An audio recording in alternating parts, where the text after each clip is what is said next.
नमस्कार, म सुयोग अधिकारीका तर्फबाट साथीहरू। आजको व्यवसायमा म तपाईँलाई तन्त्र ज्योतिषमा हार्दिक स्वागत गर्न चाहन्छु र आजको व्यवसायमा मैले तपाईँहरूको बिचमा एउटा विशेष जानकारी प्रस्तुत गर्दैछु। आजको व्यवसायमा मैले जुन सामग्रीबारे जानकारी दिँदैछु, यो चिजले तपाईँको जिन्दगीको दशा र दिशा दुवै चिजलाई बदल्ने सामर्थ्य राख्छ। तर तपाईँले आफ्नै सम्भव भएसम्म आफ्नै आँखाले देखेको, आफ्नै हातले लिएर आएको सामग्री भए तपाईँ ढुक्क भएर प्रयोग गर्न सक्नुहुन्छ, या त तपाईँको अत्यन्तै विश्वासपात्र व्यक्ति, बा आमा, दाजु, दिदी लगायत अत्यन्तै विश्वासपात्रको हातबाट तपाईँको हातमा यो चिज आएको छ र तपाईँले यसलाई चाहिँ प्रयोग गर्न सक्नुभयो यदि भने तपाईँको जिन्दगीको दशा र दिशा दुवै चिजलाई यसले बदलिदिन्छ है।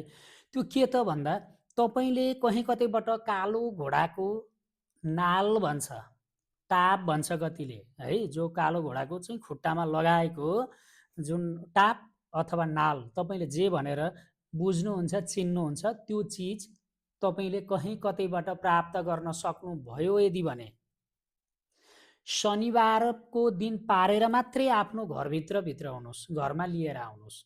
फेरि कतिपयले के भन्छन्, शनिबारको दिन फलाम ल्याउनुहुन्न भन्छन्, तर यो तान्त्रिक प्रयोगका लागि मैले तपाईँलाई यो चिज बताउँदैछु। कहीँ कतैबाट प्राप्त गर्नुभयो यदि भने शनिबारको दिन आफ्नो घरमा लिएर आउनुहोस्। त्यसलाई चाहिँ गङ्गा जलको छिटा दिनुहोस्, त्यसपछि दुधको छिटा दिनुहोस्, त्यसपछि शुद्ध चोखो भन्नाले शुद्ध पानीले चाहिँ त्यसलाई पखाल्नुहोस् र तपाईँले त्यसलाई जतन गरेर राख्नुहोस्।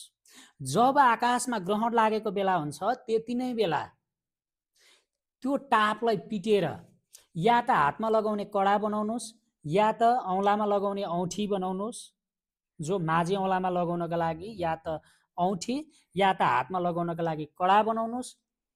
ग्रहणको बेलामा तपाईँले त्यो तयार गर्नुभयो।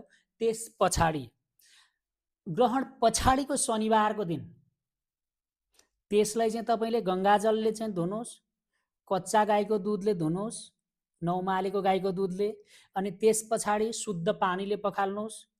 त्यस पछाडि एक जोडी धुपबत्ती बाल्नुहोस्।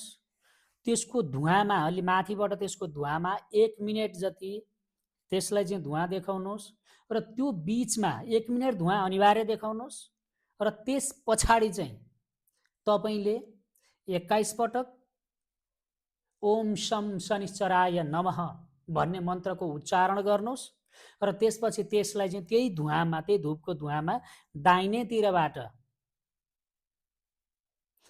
7 पटक घुमाउनुहोस् र त्यसलाई भुइँमा नराखिकन आफ्नो औँठी छ भने आफ्नो हातमा, यो दाहिने हातको माझी औँलामा, बाला छ यदि भने, कडा छ यदि भने तपाईँले चाहिँ आफ्नो दाहिने हातमा धारण गर्नुहोस्।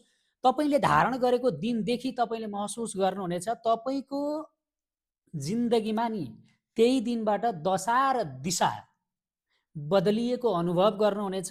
तर स्मरणीय कुरा, जब तपाईँले धारण गर्नुहुन्छ नि, त्यो धारण गरे पछाडि तपाईँको शरीरबाट त्यो हरायो, तपाईँले धारण गरेको चाहिँ नि हातबाट त्यो हरायो यदि भने चाहिँ त्यो चिज चाहिँ तपाईँको लागि फेरि राम्रो हुँदैन। तपाईँले बहुत जतन गरेर धारण गर्नुहोस्। यसले तपाईँको जिन्दगीको दशा र दिशा दुवैलाई परिवर्तन गर्ने सामर्थ्य राख्छ र तपाईँको भाग्योदय 100% गर्छ, गराउँछ।